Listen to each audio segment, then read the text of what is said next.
Pero ahora vamos a ir al capítulo 4 del libro de Proverbios, a partir del versículo 20. El Señor, a través del proverbista, nos dice lo siguiente: hijo mío, está atento a mis palabras, inclina tu oído a mis razones.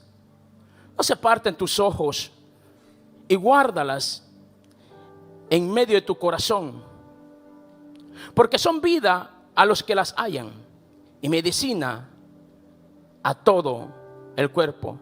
Son vida, ¿qué dice la Escritura? Entonces no es para todos, ¿verdad? Es para quienes que ¿qué? Y nunca se olvide este principio: el hallar es algo que está reservado solamente para quienes buscan. Verso 23: sobre toda cosa guardada, guarda tu corazón, porque de él mana la vida. Aparta de ti la perversidad de la boca y aleja de ti la iniquidad de los labios. Tus ojos miren lo recto y diríjanse tus párpados hacia lo que tienes delante. Examina la senda de tus pies y todos tus caminos sean rectos. Verso 27: no te desvíes a la derecha ni a la izquierda, aparta tu pie del mal. ¿Cuántas experiencias vividas en el año 2023 o en los años anteriores, cierto? Algunas de ellas las recordaremos con gran satisfacción. Otras seguro estoy que no quisiéramos ni recordarlas, mucho menos vivirlas. Pero cuando nosotros tenemos que hacer la suma de todo lo vivido, recuerdo, estaba parado allí en la esquina ese día 31 y le decía a mi esposa: nunca me he sentido tan inseguro para hacer lo que tengo que hacer ahorita, predicar, como este día. Y emocionalmente, debo de decirlo, no me sentía bien. Y el tiempo se aproximaba y miré a mi pastor, y él justamente había salido a la parte de atrás para decirle: pastor, no lo puedo hacer, hágalo usted. Y como no estaba mi pastor, sino que era mi esposa la que estaba allí, le dije lo que estaba pasando en mí. Mi esposa me vio a los ojos y me dice: si tienes que reducir todas las experiencias del año 2023, las cuales no han sido fáciles como familia, de marzo para acá, acuérdate, me dice esta palabra: Ebenezer. Y vaya que era lo que yo justamente necesitaba escuchar, y seguramente es lo que alguien necesita escuchar esta mañana. Ebenezer. ¿Qué quiere decir Ebenezer? Hasta aquí el Señor ha estado conmigo, y si el Señor ha estado conmigo, por eso estoy de pie. Por eso esta mañana usted puede estar seguro que si Dios está con usted, usted no se quedará en el anonimato, usted no se quedará caído. Él lo levantará y le dará victoria. Por eso yo puedo y debo de creer por la fe en la palabra que mis mejores días en Dios seguramente son los que están por venir, que mis mejores momentos todavía no los he vivido, y que mis mayores logros también están por suceder. Porque si yo tomo en cuenta a Dios en cada uno de mis proyectos, en cada una de mis metas, seguro estoy que a Dios le agradará eso. ¿Cuántos saben que a Dios le agrada que lo tomemos en cuenta a Él? Por eso me gusta cuando leemos la carta del apóstol Santiago, y vaya que Santiago no deja de ser un poquito fuerte y contundente en su mensaje. Pero Santiago nos dice o nos enseña un consejo vital al momento de emprender determinado proyecto. Y dice: no digas voy a hacer esto ahora, mañana, y esto y aquello. Primero dice Santiago, si el Señor lo permite. ¿Por qué? Porque nosotros tenemos que saber que la vida del ser humano es tan frágil, pero Dios es eterno. Que nuestro conocimiento es limitado, pero Dios conoce el futuro mejor de lo que nosotros conocemos nuestro pasado. Entonces vale la pena consultar a Dios. Por eso el principio número 1, para poder vivir una vida victoriosa en esta tierra mientras Cristo viene por su iglesia, porque usted tiene que saber que Cristo vendrá por su iglesia, ¿cierto? Y que cada día nos acercamos más a ese eventual evento, y debemos de anhelarlo con todo nuestro corazón. Y le decía que mientras Cristo viene por su iglesia, nosotros tenemos que saber que acá en la tierra podemos vivir una vida victoriosa, y para ello necesitamos, número 1, tomar en cuenta a Dios. ¿Por qué es importante esto? Porque tú y yo tenemos que saber que Dios es la fuente de toda bendición. Dios es la fuente de toda sabiduría. La palabra del Señor nos enseña en el libro de los Salmos, capítulo 19, versículo 7. Dice que la palabra del Señor es perfecta.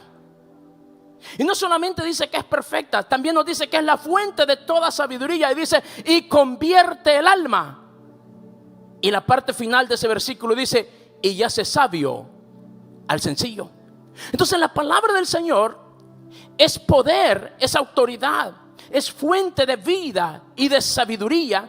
Entonces yo tengo que saber que si la palabra del Señor es mi estándar de vida bajo la cual yo rijo mis decisiones, es imposible que nos vaya mal. Porque aun cuando aquellas cosas que hoy por hoy llamamos problemas, aun cuando hoy por hoy hay circunstancias que llamamos dificultades, aun cuando hoy por hoy hay circunstancias que nosotros podemos llamar fracaso, Dios es experto en tornarlas en bendición. Dios es experto en convertir las tragedias en victoria. Dios tiene el poder para darle vida aún a lo que está muerto. Por eso usted tiene que saber que si usted planifica con Dios en todos sus proyectos, aun cuando no tenga los resultados que usted planificó en el momento que usted expectaba, usted tiene que saber que Dios una enseñanza le estará dando a través de esa experiencia. Por eso nunca olvidemos que tomar en cuenta a Dios es lo mejor.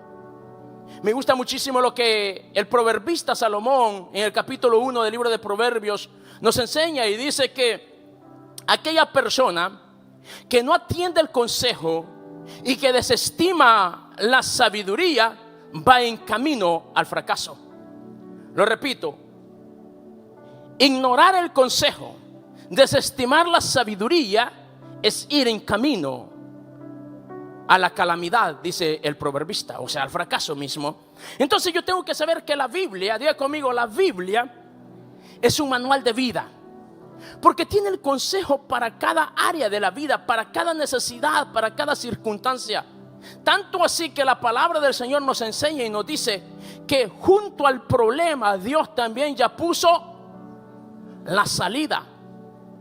Entonces, ¿cuál es la enseñanza que yo debo de atesorar para mí cuando yo leo un versículo como el que Pablo escribe y dice que los problemas vendrán y que esta leve tribulación, dice, no se compara al peso de gloria, o sea, a las bendiciones que Dios tiene preparadas para mí? Yo tengo que saber que cuando leemos la palabra del Señor, el apóstol Pablo escribiendo a Timoteo en su segunda carta, dice la escritura que de pronto llegó, escapo el nombre, pastor Omar, tal vez tú te acuerdas de este, era un profeta, Agabo creo que se llamaba. Agabo, quisiera estar bien en la referencia bíblica. Un profeta llega al lugar donde estaba Pablo y miró un cinto que está allí, y dice que se ató de pies y se ató de manos, y levantó la voz y dijo: así dice el Señor, así será atado a la persona de quien es este cinto, o sea, la pertenencia, ¿no? Y era de Pablo. Cuando los hermanos ven lo que el profeta está diciendo, que va a ser atado y va a ser de pies y manos allá en Jerusalén, ellos sabían que Pablo tenía un viaje próximo a Jerusalén. Y dice la escritura que le rogaron que no fuera. Cualquiera de nosotros hubiese dicho: renuncio a esa profecía. Pero cuando Pablo y los hermanos trataron de convencerlo, Pablo le dice a los hermanos: ¿por qué tienen que causarme más angustia a ustedes, a mí, pidiéndome que no vaya? No solo dice estoy dispuesto a ir a Jerusalén y ser atado allá, sino también a morir por la causa de Jesucristo. Porque Pablo tenía plena convicción de que Dios tenía el poder para liberarlo de cualquier circunstancia que estuviera cruzando, pero que Dios no va a permitir que suframos más de lo que somos capaces, como dice la escritura, que junto al problema también después una salida. La semana pasada hablaba con una persona y me platicaba algunas experiencias muy difíciles que le ha tocado vivir como familia. Y me dice, y me pregunto, ¿cuánto más soportaré? Y me decía: pastor, dime si hago bien o hago mal con reclamarle a Dios por lo que me está sucediendo. Yo le dije: yo no puedo contestar esa pregunta, Porque yo nunca le he reclamado a Dios nada.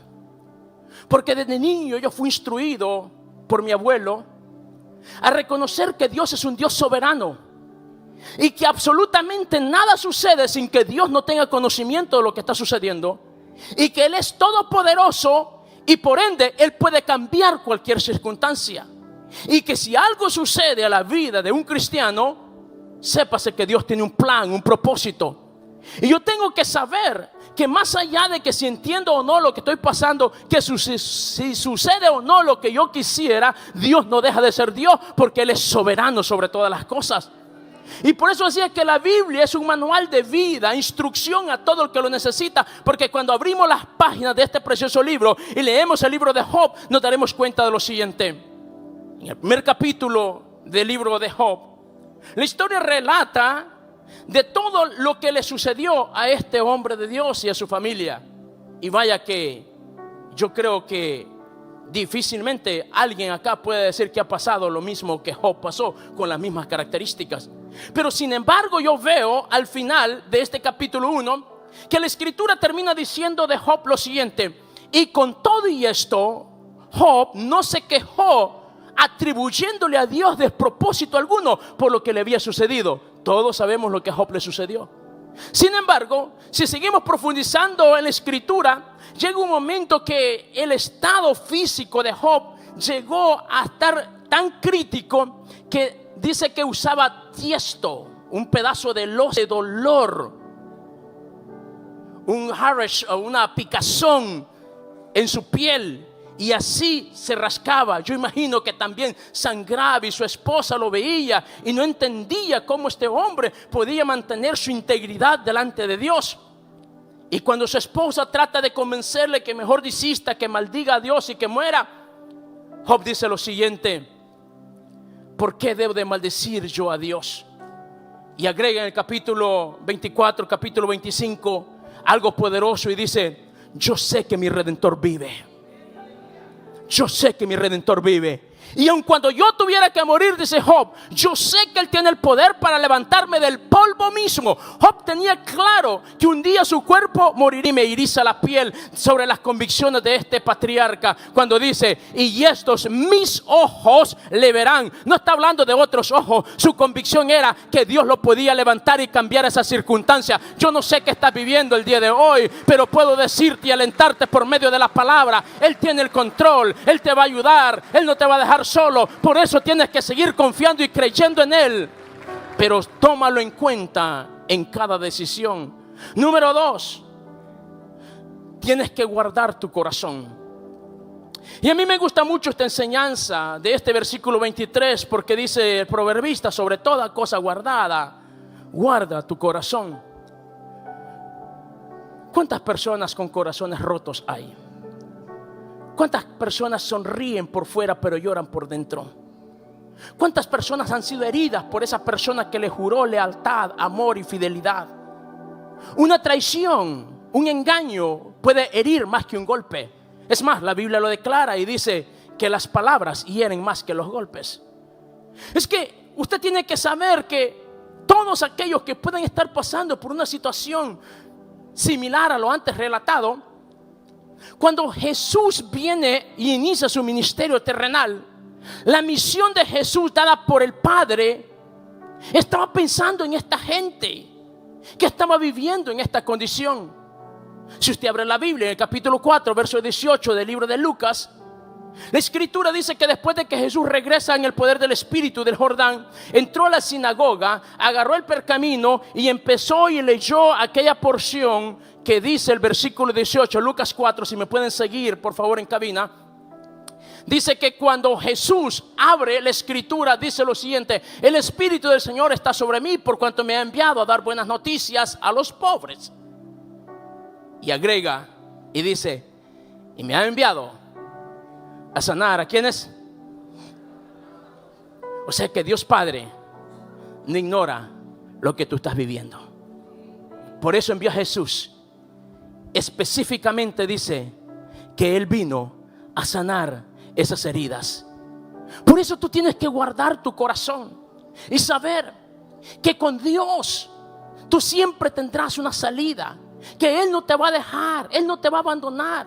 Aun cuando el proceso sea difícil, sea complicado, tú tienes que saber que si estás de pie es porque el Señor no ha terminado contigo. Y si estás en pie, hay esperanza. Si estás en pie, puedes visualizar, puedes soñar, puedes emprender. Pero Dios quiere que lo hagamos con la fe que movía a Abraham. Capítulo 13, verso 14 del libro de Génesis, la escritura declara que cuando Abraham se iba a separar de Lot, el Señor le dice a Abraham: levanta tu mirada desde el lugar donde tú estás, desde tu condición, desde tus posibilidades, desde esa tragedia misma, desde esa experiencia, desde esa realidad que estás viviendo hoy por hoy. El Señor le dice a Abraham: levántate, ponte sobre tus pies y quiero que alces tu mirada y mires al oriente, mires al occidente, mires al norte y al sur. Y le dice lo siguiente: y todo lo que alcances a visualizar será tuyo y de tu descendencia. ¿Cuál es la enseñanza para usted y para mí? Que las experiencias del pasado no deben delimitarnos a seguir creyendo, a seguir soñando. Demos gracias a Dios porque aun cuando haya dolido, aun cuando haya sido trágico, tenemos una nueva oportunidad. Y yo sé que Dios es experto en traer paz en medio de la tormenta. Yo sé que Dios es experto en sanar las heridas y borrar un pasado. Yo sé que Dios es experto en traer plenitud a todo aquel que lo pone a Él como la prioridad número uno de su vida. Por eso, en este año 2024 que está iniciando, establezcamos prioridades. Que Dios sea lo más importante para nosotros. Por eso dice la escritura: guarda tu corazón. ¿Y cómo yo puedo guardar mi corazón? ¿Alguien ha leído el Salmo 119? Allá en el versículo 105, cuando dice la escritura: ¿con qué limpiará el hombre su caminar? Con guardar la palabra del Señor. Con guardar la palabra del Señor. Y luego el versículo agrega y dice que lámpara es a mis pies tu palabra y lumbrera a mi camino. O sea que cuando tú guardas la palabra del Señor, va a haber una iluminación que te muestra dónde hay que dar el próximo paso. Entonces, tomar en cuenta a Dios siempre será para un beneficio personal. Pero guardar nuestro corazón, tienes que saber que te librará de muchos rencores, de muchos resentimientos. ¿Cuántas personas hoy por hoy sufren de resentimiento, de amargura por una herida, por un engaño, por una traición del pasado? Y es lo que el Señor dice: guarda tu corazón. No le des tus emociones, tus sentimientos a alguien más. No confíes. Señoritas que están acá, ningún caballero se acercará a ti y te dirá genuinamente un sentimiento sin antes también llevar una intención de por medio. ¿Quieres saber cómo evitar eso? Cuando hay un pretendiente y venga a tu vida, habla con tu papá, habla con tu mamá y dile: papá, mamá, me está sucediendo esto. Hay un chico, y dile de quién se trata. Y seguro estoy que papá o mamá te dirá dos cosas cuando menos. Puede que te diga de inmediato: hija, ni lo consideres. O de pronto te diga: hija, mira, vamos a orar, vamos a buscar la dirección del Señor.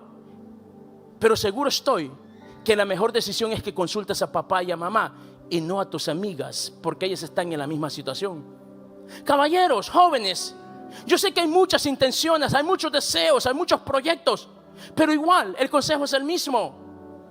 ¿A quién estás consultando como consejero para que te ayude a tomar buenas decisiones? Si tú revisas el historial de tus amigos, ¿cuántas veces ellos se han equivocado? O quizás están en una situación peor que la que tú estás. Entonces el Señor dice: guarda tu corazón. ¿Y cómo yo puedo guardar el corazón? A través de la palabra. Por eso a mí me gusta muchísimo lo que el Señor a través de el profeta Isaías, allá en el capítulo 9, verso 6, nos dice que hijo nos es dado, un niño es nacido, hijo nos es dado, y el principado estará sobre su hombro. Y dice que su nombre sería, y me gusta lo que empieza a hablar el profeta acerca del nombre, dice que sería admirable, consejero. ¿Qué más dice que sería? Dios fuerte. Me gusta eso de Padre eterno. ¿Sabes por qué? Porque muchos no tuvieron a papá físicamente presentes allí. Por eso quería que vieras ese versículo, porque tienes que aprender a ver a Dios como tu Padre. Y dice: es eterno. Puede que papá murió X cantidad de años, o que quizás nunca lo conociste, pero el Padre del cual la Biblia te habla y me habla a mí, dice que es eterno, no dejará de ser. Por eso yo tengo que saber que si lo tengo a Él, lo tengo todo. Vale la pena poner nuestra confianza en Él. Al momento de tomar decisiones, guardar mi corazón de todo aquello que me pueda causar una herida, un engaño, una traición. ¿Y cómo lograrlo? Decía, poniendo a Dios en prioridad. Pablo le dice a la iglesia de Colosas, pon la mirada en las cosas de arriba, no las de abajo. Lo que aquí abajo dice, todo perece. Pero establecer prioridades en la vida para usted y para mí no debería ser una opción, sino una prioridad importante, una necesidad. Miren lo que dice Levíticos capítulo 26, verso 1 y 2. Hablando de prioridades, Dios le dice al pueblo de Israel, yo quiero que ustedes establezcan prioridades y que nada debe de ser más importante que yo en la vida de ustedes. No hagan, dice, para vosotros ídolos, ni esculturas, ni levanten estatuas, ni pongan, dice, en vuestras tierras piedras pintadas para luego inclinarse a ellas. Porque yo, dice, ¿qué dice el Señor? Soy Jehová, vuestro Dios. O sea, si me tienen a mí, ustedes no necesitan. Ustedes no necesitan tener algo visible para saber que les acompaña, es lo que les está diciendo Dios. Pero el versículo 2 dice algo poderoso. Luego el Señor dice en el siguiente versículo, guarden mis días de reposo. O sea que el Señor nos enseña, cuando nosotros vemos qué significaba el día de reposo para el pueblo de Israel, sucedían dos cosas importantísimas. Uno, ellos meditaban en Dios, en sus preceptos, en sus mandamientos.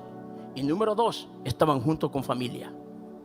Ese día eran dos cosas solamente las que priorizaban sobre cualquier otra cosa, porque no podían hacer otra cosa. Era Dios y luego la familia. Le pregunto, ¿cuándo fue la última vez que usted amaneció un día en casa con su familia y anocheció en casa con su familia? O sea que no hizo otra cosa durante el día más que estar en casa con su familia, haciendo actividades con familia. Vivimos en un mundo que nos sofoca tanto, al punto que casi nos asfixia, con tanto ir y venir, ocupaciones por aquí y por allá. Y a veces pasan anécdotas como aquella que no deja de ser dolorosa, pero es una realidad. Recuerdo cuando le escuché a esta persona decirme, es que mira, Josué, si alguien me hubiera dicho lo que tú me estás diciendo a mí 10 años atrás, quizás yo no estuviera viviendo lo que estoy viviendo. Él se había divorciado hacía como unos 2 meses. Y me dice su experiencia. Trabajaba en este rubro, ganaba X cantidad de dinero, ganaba mucha plata el tipo. Pero dice, no me di cuenta cuando crecieron mis hijos, sino hasta el día cuando recibí la carta del abogado diciéndome la cita que tenía, que mi esposa había establecido ya una demanda de divorcio. Ese día yo recuerdo que agarré la carta y no podía creer lo que estaba viviendo. Y fui y entré al cuarto de mis hijos y los vi. Dice, y me di cuenta que ya estaban grandes. Porque siempre salía en la madrugada para el trabajo, antes que ellos se levantaran. Y cuando regresaba, también ya estaban acostados. Dice, nunca los vi crecer. Pero ese día, cuando tengo aquella carta, fui y vi y me di cuenta cuánto habían crecido y que yo nunca había estado con ellos. La intención puede que sea muy buena, pero hay cosas que van más allá de la intención. El dedicarles ese tiempo, estar con ellos cuando nos necesitan. Yo sé que todos tenemos la experiencia de tener niños chicos o haber tenido un niño chico en casa. ¿Y alguien recuerda cuando un niño lloraba por algún juguete? ¿Alguien recuerda eso? Pero aunque no se lo hubiera dado, ¿qué pasaba algunos minutos después? Lo olvidaba como si tal había pasado nada, ¿verdad? Recuerdo el día que se me dio esa enseñanza, un buen amigo hablando conmigo me dice, mira, yo sé que un día tú vas a tener hijos y acuérdate de este principio porque a mí me ha ayudado mucho. Nunca le digas a tu niño o tu niña cuando venga a ti y esté de meses o de años, cuando esté chico, y que venga y te diga papi, papi, y tradicionalmente el papá, si está en una conversación con un adulto, le dice espérate, o le da un objeto para que se entretenga.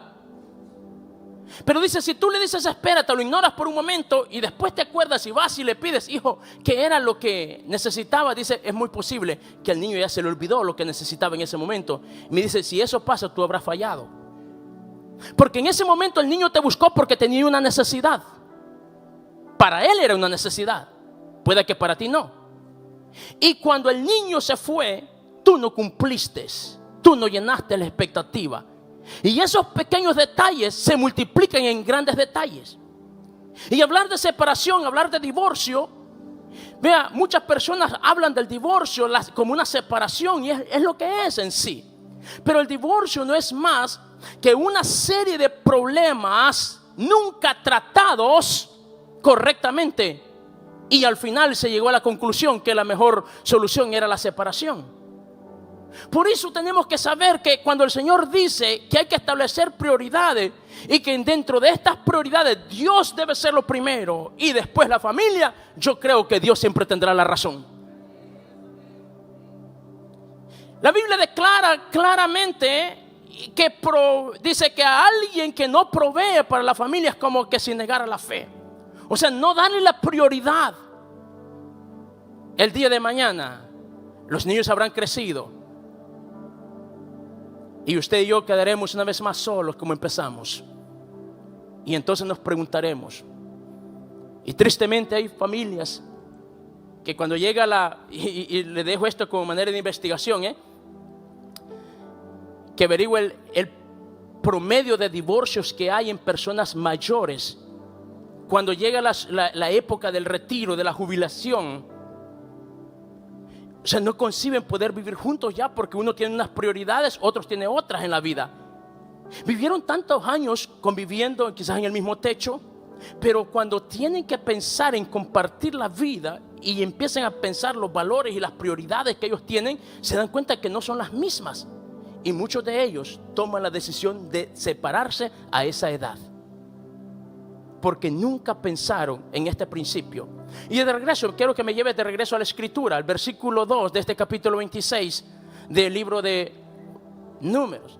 Guarda, o sea, cuida, no los ignores, porque haciendo esto, o sea, estás fortaleciendo tu relación con Dios y con la familia. Amigo mío, tú que estás acá el día de hoy, si habrá algo después de Dios importante en lo que necesitamos invertir tiempo y recursos, es la familia. Tú y yo podrás tener muchos amigos, decimos, pero nunca olvidaré lo que mi padre un día de estos, mientras estaba en el hospital, le preguntó a mi hermano por una persona a quien él consideraba su amigo, porque habían sido muy buenos amigos durante su vida. Papá preguntó y dijo, Julano de tal, ¿ha llamado? Mi hermano le dijo la verdad, no papá, no ha llamado. Papá guardó silencio como por un minuto y después dijo, hijo, es que en esta vida la verdad no hay amigos. No estoy diciendo bajo un contexto literario que no hay amigos. Lo que estoy diciendo es que aquellas cosas que a ti te duelen como familia o que para ti son importantes como familia, solo la familia las podrá entender. Los amigos también tienen sus prioridades, tienen sus cosas, tienen sus asuntos. Por eso nosotros no podemos depender y expectar que ellos sientan lo mismo. Pero cuando tú sabes que Dios es un Dios de relación personal y que Él es tu Padre eterno, tu consejero, tienes que saber que Él nunca te va a abandonar y estará contigo, aún en esos momentos tan inciertos. Cuando la soledad toca tu puerta, Él estará ahí para decirte, he aquí, no te dejaré ni te desampararé.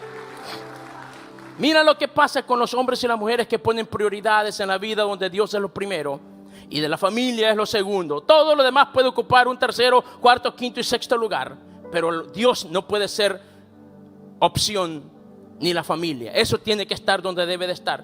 Mira lo que dice este versículo 9 de este capítulo 26 del libro de Números.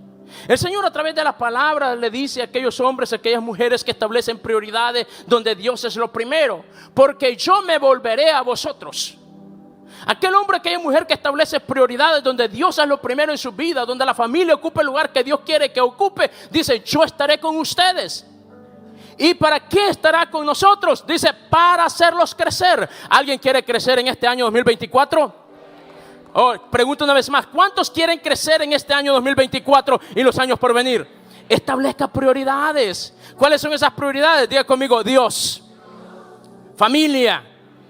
Entonces, cuando usted tiene claro esas dos cosas, y no voy a profundizar en lo demás, Dios dice: yo estaré con vosotros. ¿Para qué? Dice: para hacerlos crecer. ¿Y qué más dice la Escritura? Y no solamente dice que te va a hacer crecer, sino que después de que creces, ¿qué va a pasar? Viene la multiplicación. Dios quiere que en tu casa haya multiplicación. Dios quiere que en tu negocio haya multiplicación. Dios quiere que en lo que tú emprendas haya multiplicación. Pero primero tienes que crecer. No hay multiplicación sin crecimiento. Y no hay crecimiento sin prioridades. Y después de la multiplicación, ¿qué dice la Escritura? Y mire lo que termina diciendo el Señor al pueblo. Una vez más el versículo acá dice: y afirmaré mi pacto con vosotros. En otras palabras, y estaré contigo. Le pregunto, ¿vale la pena establecer prioridades?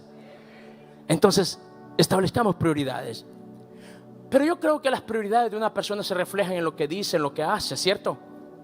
Jesús le dijo a sus discípulos en una ocasión: ¿quién dicen los hombres que es el Hijo del Hombre? ¿Qué le contestaron ellos? Uno dice que eres Jeremías, otro que eres Elías o algún otro de los profetas. Y el Señor dice: está bien, pero ustedes, sí, ustedes, ¿quiénes dicen que soy yo? En otras palabras, el Señor les está diciendo: la opinión de la gente está bien, pero a mí me interesa más saber cuál es la opinión de ustedes acerca de mí. La pregunta del Señor para usted y para mí esta mañana es la misma: ¿qué lugar ocupa Dios en nuestras vidas? Porque el lugar que Él ocupa en nuestras vidas se refleja a través de lo que decimos o a través de lo que hacemos. Entonces yo creo que todos nosotros debemos de anhelar como prioridad agradar a Dios siempre. ¿Sí o no? Por eso el Señor dice: y la voluntad de Dios para con nosotros es que seamos agradecidos. O sea que Dios quiere que en nuestra vida siempre haya gratitud, y eso agradará al corazón del Padre. Por eso vivir bajo los principios establecidos por Dios siempre agradará al corazón del Padre. Ser generosos es un principio establecido por Dios, porque dice Proverbios capítulo 3 verso 9: honra a Jehová. Y dice de qué forma lo puedo honrar. Dice: con mis bienes, con la primicia de todos mis frutos. Cuando yo establezco prioridades y yo digo Dios es lo primero para mí, eso se refleja en lo que yo hago. Y una forma de reflejarlo es con la frecuencia que yo vengo a la iglesia, con la disciplina que yo vengo a la iglesia. Y de regreso, porque no quiero terminar ese versículo 9, de capítulo 26 de Levítico, porque quiero que veamos la parte final de ese versículo. Dice que si establecemos prioridades, Él estará con nosotros, creceremos, nos multiplicaremos y Él nos acompañará siempre. Pero dice algo importante. El Señor dice: guarda mis mandamientos. No te muevas de las prioridades correctas. Y cuando vengas a la casa del Señor, nos enseña cómo debemos de hacerlo. ¿Cómo dice que debemos de hacerlo? Con reverencia. Iglesia del Señor, Él no ha cambiado, Él es el mismo. Cuando vengamos a este lugar, esforcémonos al máximo posible de considerar estas verdades. Al Señor le gusta que cuando entremos a su casa lo hagamos con reverencia. O sea, cuando nosotros tenemos reverencia, estamos dándole el lugar que Él en realidad merita y debe de tener en nuestras vidas. Por eso establecer prioridades lo reflejamos en la forma como nosotros vivimos, y la forma como nosotros expresamos nuestro agradecimiento a Dios es también, como dice Proverbios capítulo 3 verso 9, dice que honremos al Señor, y nos dice cómo. ¿Y sabes por qué es importante esto? Porque Romanos 11:16, la Escritura hablando de esto, dice que cuando nosotros somos agradecidos con Dios y le damos al Señor de lo primero que Él nos ha dado, dice que esto primero que nosotros le damos a Él le pone garantía de bendición a lo que resta. Hablando de las primicias, dice: si las primicias son santas, porque el Señor las estableció, dice también lo que resta lo es. Y si la raíz es santa, también lo serán las ramas. O sea que si lo que yo traigo al Señor lo santifico, el Señor bendecirá lo que resta. Por eso establecer prioridades en la vida debe de ser de sabios. No debemos nosotros de continuar viviendo quizás como otros sugieren, como otros piensan.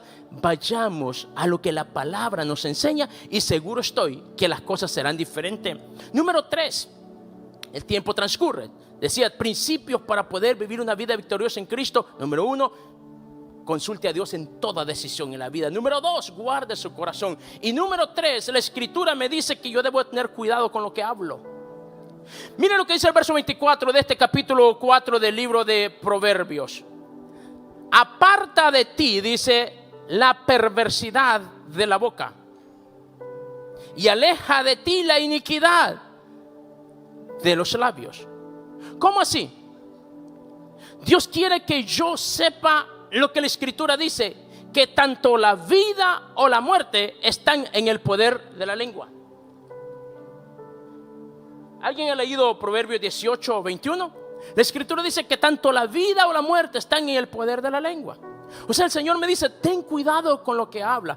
¿Cuántas personas tienden a hablar o reaccionar con una palabra por algo que pensaron? Hay personas que lo que no es lo imaginan y hablan.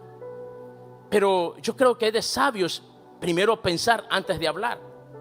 Porque cuando leemos la Biblia nos damos cuenta que nosotros podemos hablar con facilidad, pero las palabras no dejan de ser pensamientos expresados. Y las palabras tienen poder para bendecir, para motivar o para entristecer. Por eso tenemos que tener cuidado. Vea, cuando nosotros vemos la historia de Jacob, en dado momento Jacob llega a la tierra allá de Parán, a la casa de su tío, suegro, y se enamora de su hija. ¿Alguien recuerda cómo se llamaba la muchachita esta de la cual Jacob se enamoró? Raquel. Y el trato que le pone su suegro a cambio de concederle casarse con su hija fueron 7 años, ¿cierto? Y dice la Biblia que se le hicieron como pocos días. Y llega el día de la boda y le dan a la que no era. Él se sintió traicionado. Y va y le dice a su suegro, ¿qué es lo que ha pasado? Yo te trabajé por Raquel y me has dado a Lea. Mire, en la Biblia eso se lee fácil. Y trabajó Jacob por Raquel 7 años, pero multiplique 7 por 365. Son aproximadamente 2500 días. Pero después trabaja otros 7 años, ahora son 5000 días de trabajo por la mujer que él amaba. La vida continúa. Lea le empezó a dar hijos, las criadas le empezaron a dar hijos, pero Raquelita no podía darle hijos.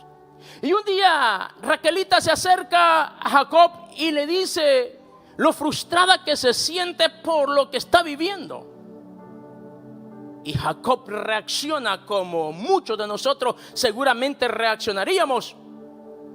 Y le dice, ¿acaso soy yo Dios para abrir el vientre y poder dar vida? Seguramente estas palabras no sonaron nada bien en Raquel. La historia no dice que Raquel haya dicho algo, pero si yo sigo leyendo la Biblia, al final del libro de Génesis, me encuentro que después de que Dios abre el vientre de Raquel y le permite tener su hijo primogénito, ¿alguien sabe cómo se llamaba el primogénito de Raquel? José. Y cuando José ha crecido y ahora está en Egipto y es el segundo después del faraón, y sus hermanos llegan bajo aquella hambruna buscando alimentos en tierras extranjeras, ¿sabes cuáles fueron las palabras que profirió José a sus hermanos? ¿Acaso soy yo Dios para poder abrir los graneros? Nosotros creemos que las palabras solamente es expresar un sentimiento. Nosotros a veces creemos y nos sustentamos en aquella idea de decir, es que yo soy de las personas que digo las cosas de frente. Es que yo digo lo que siento. Amigo, permítame sugerirle que considere un poco más esa postura, porque muchas de esas palabras pueden terminar causando más daño del que usted imagina. La historia también nos relata algo sobre Jacob, que un día él determinó salir de la casa de Labán. Y cuando él determina, bajo aquella confrontación que tiene con su suegro, le dice a sus mujeres que las cosas ya no van bien ahí, que tienen que emprender camino. Raquel, que era hija de un padre muy adinerado en la zona y que sabe que ahora van a emprender camino a un lugar que ella no conoce ni sabe cómo serán las cosas allá, no dejó de considerar la brillante idea de tomar algunas pertenencias que seguramente le servirían después. Cuando Labán regresa del campo, llega a la casa y empieza a revisar sus enseres, se da cuenta que hace falta esto, hace falta aquello, hace falta lo otro. Bueno, ¿qué pasó acá? Seguramente este tipo, aparte de listo para los negocios, aparte de esto también ladrón. Y se prepara y se va tras Jacob y su gente y lo alcanza y le dice: ¡epa! Con que así son las cosas, ¿cierto? ¿Cómo así? O sea que no solamente eres un desagradecido, aparte de desagradecido, sos ladrón. Y Jacob dice: ¿cómo? ¿Ladrón? ¿De qué me estás hablando? Sí. Y le empieza Labán a relatar las cosas que se le han desaparecido de su casa. Y dice Jacob lo siguiente: que el Señor haga justicia y que muera aquella persona bajo cuyo derecho se encuentren los enseres que tú estás buscando. Labán viene y empieza a buscar, y Raquelita, su corazón se empezó a agitar porque sabía lo que ella había hecho y tuvo que mentir diciendo que estaba pasando por su periodo menstrual y que por eso ella no podía levantarse, porque bajo de sus faldas tenía las pertenencias que su padre buscaba. ¿Qué fue lo que dijo Jacob que pasara con la persona donde se encontraran los enseres? Sigue leyendo la historia. Raquel quedó embarazada nuevamente de su segundo hijo, pero en el camino murió, porque Jacob declaró una palabra. Por eso, cuando tú y yo pensamos en estas cosas, las palabras tienen un poder y no podemos hablar por lo que sentimos. ¿Cuántos padres han maldecido a sus hijos profiriendo palabras que nunca debieron de haber dicho? Por eso cuando usted abre la Biblia y llega al capítulo 14 del libro de Números, y sobre todo el versículo 28, el Señor le dice a Moisés: Moisés, ven acá, quiero que le digas a este pueblo que así como han hablado a mis oídos, así yo haré con ellos. ¿Qué había hablado el pueblo a Dios? Se habían quejado, habían murmurado, habían hablado tanta cosa que revelaba sus frustraciones, que revelaba su inconformidad, que revelaba lo molesto que estaban por estar en el proceso del desierto. Y Dios dice: ya no puedo con esta gente. Y le dice a Moisés: ven acá, dímele a este pueblo. Versículo 28 del libro de Números. Dice: así como ellos han hablado a mis oídos, así yo haré. Diles, dice: vivo yo. Según han hablado a mis oídos, así yo haré con ellos. ¿Qué quiero decirle? Que si nosotros tenemos que hablar bajo cual sea la circunstancia o la realidad, yo tengo que saber que la fe me permite ver lo que no es como si fuese. Y yo no voy a hablar por lo que siento, no voy a hablar por lo que veo, pero voy a hablar por lo que creo. Y yo sé que Dios puede cambiar esta realidad. Yo sé que Dios puede cambiar ese corazón. Yo sé que Dios puede cambiar esa vida. Yo sé que Dios puede proveer en la necesidad. Yo sé que Dios puede sanar ese cuerpo. Yo sé que Dios puede restaurar ese matrimonio. Dios puede hacer el milagro, pero yo lo necesito hablar.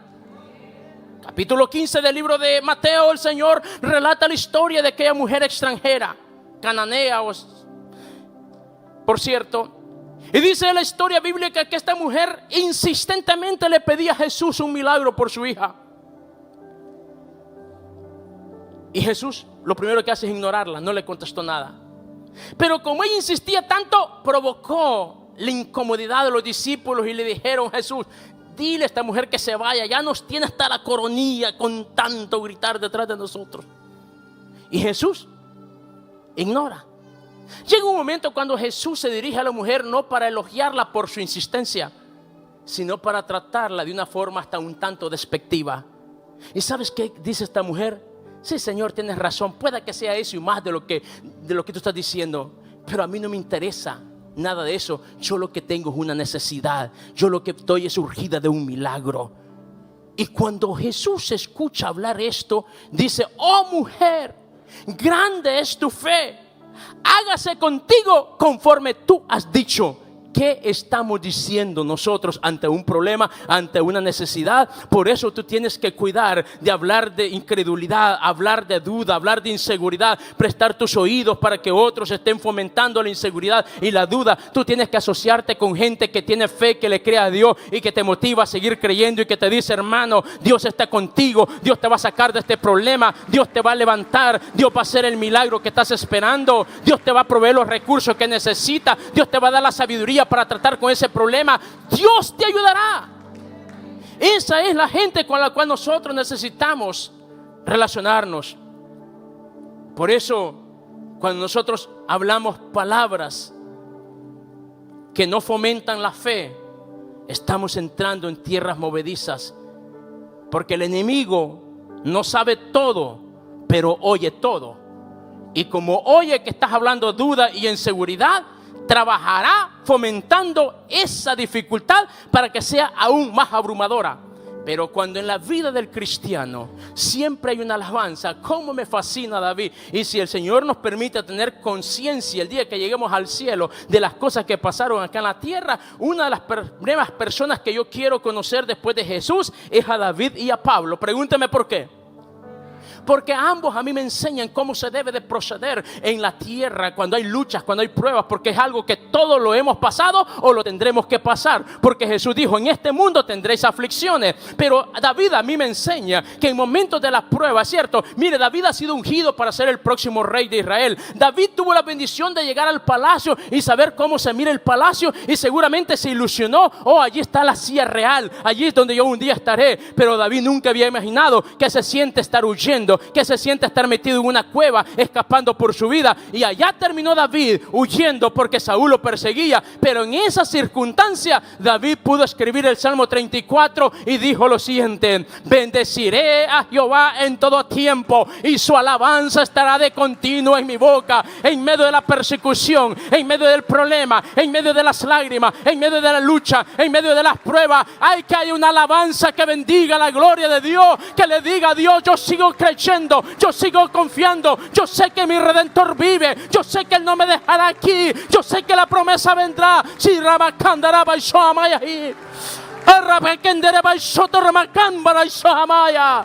tienes que saber que cuando tú usas tus labios para hablar de la grandeza de Dios, el diablo dice no resistirá, sino que huirá de vosotros.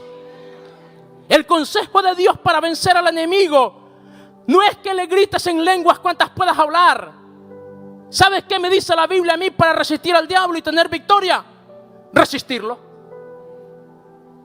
Resistirlo. ¿Y cómo yo lo resisto? Número uno, viviendo en santidad para Dios, guardándome para Él, alma, cuerpo y espíritu. ¿Veo esto? Sí, lo estoy viendo. Claro. El día que vi el reporte médico de mi papá, los días de vida que se le pronosticaban vivir solamente, es una realidad, no me lo están diciendo, lo estoy viendo allí. ¿Se vale llorar? Claro que se vale llorar, pero se llora con fe también y esperanza. Eso es lo que el apóstol Pablo dice: no lloremos como los que no tienen esperanza. Los cristianos lloran con esperanza. Es cierto, Señor, esta es la realidad, pero yo sé que tú puedes hacer un milagro. Esta es la realidad, pero yo sé que tú puedes cambiar esta circunstancia. Esta es la realidad, pero yo sé que todo está en tus manos. Y milagrosamente Dios empieza a obrar. Esta semana papá tuvo 2 citas virtuales con los doctores. Y uno de ellos, el que nos había dicho de los pronósticos de días que papá tenía de vida, dijo: no puedo creerlo. Si existen los milagros, dijo, yo estoy viendo uno. Eso es lo que Dios hace. Por eso estoy aquí para decirte: no te rindas. No te rindas, no te rindas. Guarda tu corazón para Dios, pero cuida tus palabras. Que tus palabras no hablen de derrota, que tus palabras hablen fe, que tus palabras no hablen de crisis, pero que hablen de esperanza. Que tus palabras no hablen de duda, pero que hablen de seguridad. Porque Jehová es Jehová Jireh, Dios de bendición. No importa la realidad que estés viviendo, Dios puede cambiarla. Por eso tienes que saber que tenemos que hacer como decía David: Es que quiero conocerlo el día que llegue allá. Él sabe lo que está viviendo. Pero cuando leo el versículo 15 del capítulo 34, me eriza la piel, porque David dice lo siguiente: los ojos de Jehová están sobre los justos, y su oído atento al clamor de ellos. Lo que David está declarando es lo siguiente: todos aquellos que temen a Dios y viven para Dios están siendo oídos y vistos por Dios, aun cuando la realidad era otra. Lo que David está diciendo es: Señor, yo sé que tú no ignoras lo que yo estoy viviendo. Señor, yo sé que ninguna de mis oraciones ha quedado en el anonimato. Yo sé que tú las has oído. Yo sé que tú estás viendo lo que yo estoy viviendo. Pero a pesar de, bendeciré a Jehová en todo tiempo. A pesar de, su alabanza estará de continuo en mi boca. A pesar de, puedo decir: ya este pobre clamó y Jehová lo oyó y lo libró de todos sus temores. A pesar de, muchas serán las aflicciones del justo, pero de todas ellas Jehová lo librará. Ese es el Dios al cual servimos. Por eso cuida tus palabras. No hables derrota, habla fe y seguridad. Número 4, cuida lo que miras. Versículo 25, capítulo 4 de Proverbios. Tus ojos miren lo recto y diríjanse tus párpados hacia lo que tienes delante. Muchos de nosotros hemos hecho resoluciones, una lista de cosas por hacer, una agenda de trabajo, y qué bueno por ello y le felicito. Y si no lo ha hecho, está a tiempo, hágalo. Pero no ignore el consejo de Dios a través del proverbista. ¿Qué tenemos que hacer con esa lista de prioridades o de resoluciones? ¿Qué tenemos que hacer? Enfocarnos en ello. Llámese meta, llámese sueño, llámese proyecto, llámese resoluciones. Enfócate en ello. ¿Sabe por qué es importantísimo estar enfocado? Mire lo que dice: tus ojos miren, fíjalo en aquello que es correcto hacer, lo que tienes por delante. Tienes este año 2024 por delante y tenemos que pensar: ¿qué puedo hacer yo para sacarle su máximo resultado? Toma en cuenta a Dios. Guarda tu corazón, cuida tus palabras y no te desenfoques. ¿Por qué es importante esto? Porque el enfoque produce dirección.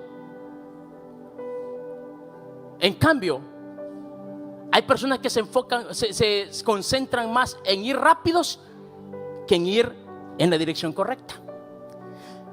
El enfoque es más importante que la velocidad, porque el enfoque me da dirección. Y en cuanto yo vaya lento como el elefante, ¿sabe por qué el elefante camina lento? Pero cada paso del elefante es un paso aplastante por el peso, ¿no? O sea, en otras palabras, deja huella, pues.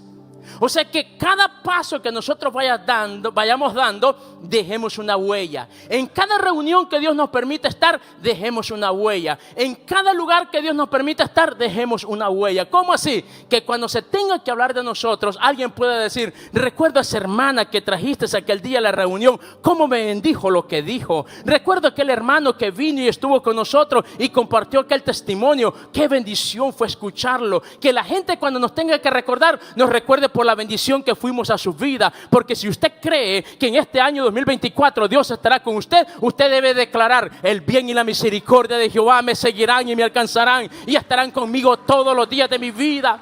Declare que el favor y la gracia de Dios le acompañará. Y si la gracia de Dios está con usted, se va a reflejar y la gente va a ser bendecida cuando lo vea. La gente va a ser bendecida cuando interactúe con usted. Por eso tenemos que nosotros buscar la presencia del Señor, como decíamos el domingo anterior. O sea, busca primeramente el reino de Dios y su justicia, y todo lo demás el Señor nos lo dará. ¿Cómo? Él dice ¿cómo? Dice: ustedes se concentran, miran la naturaleza, miran las aves, ellas no siembran ni ciegan, y Dios tiene cuidado de ellos. A ustedes que les gusta mucho la naturaleza, han visto los lirios del campo, lo bello que son, lo impresionantes. Dice: ni Salomón con toda su riqueza, le voy a decir, le dice Jesús, que pudo vestirse como uno de ellos. Y dice el Señor: ¿y saben algo? Ustedes para mí valen mucho más que todo lo antes dicho. Tú eres especial para Dios. Por eso tienes que saber que si lo buscas a Él, lo tendrás todo. Establece prioridades. Que Dios sea lo primero en tu vida.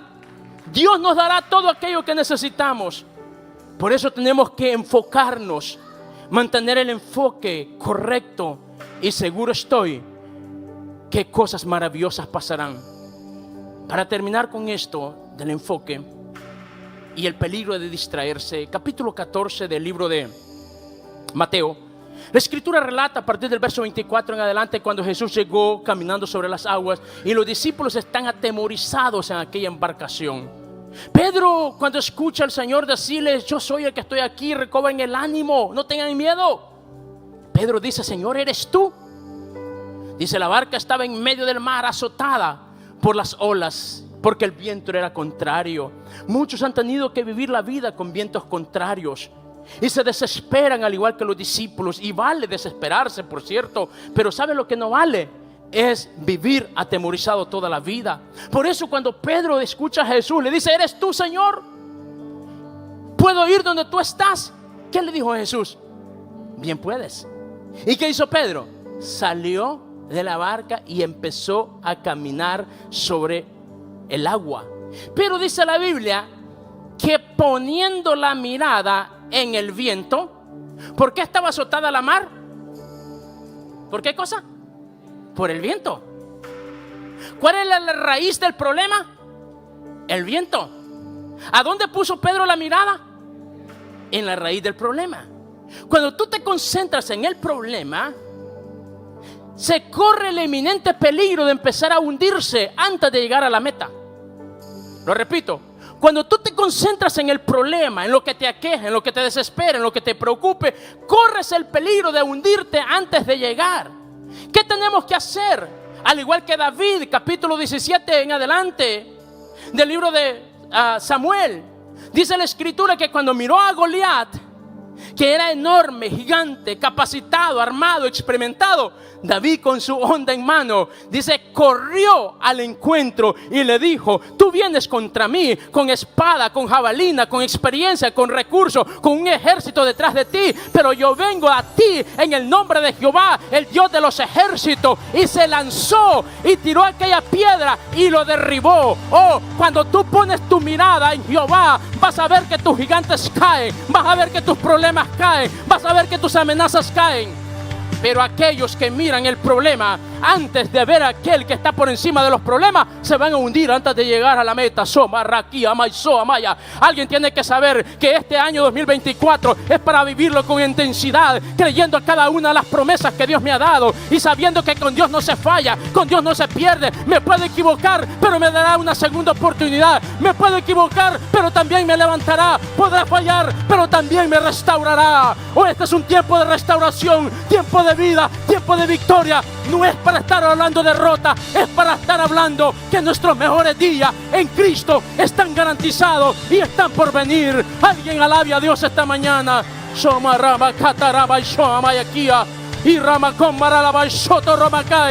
Dios está levantando una generación de hombres y mujeres de fe, que le dicen no al problema, le dicen no a los temores, pero le dicen sí, Señor, a tus promesas.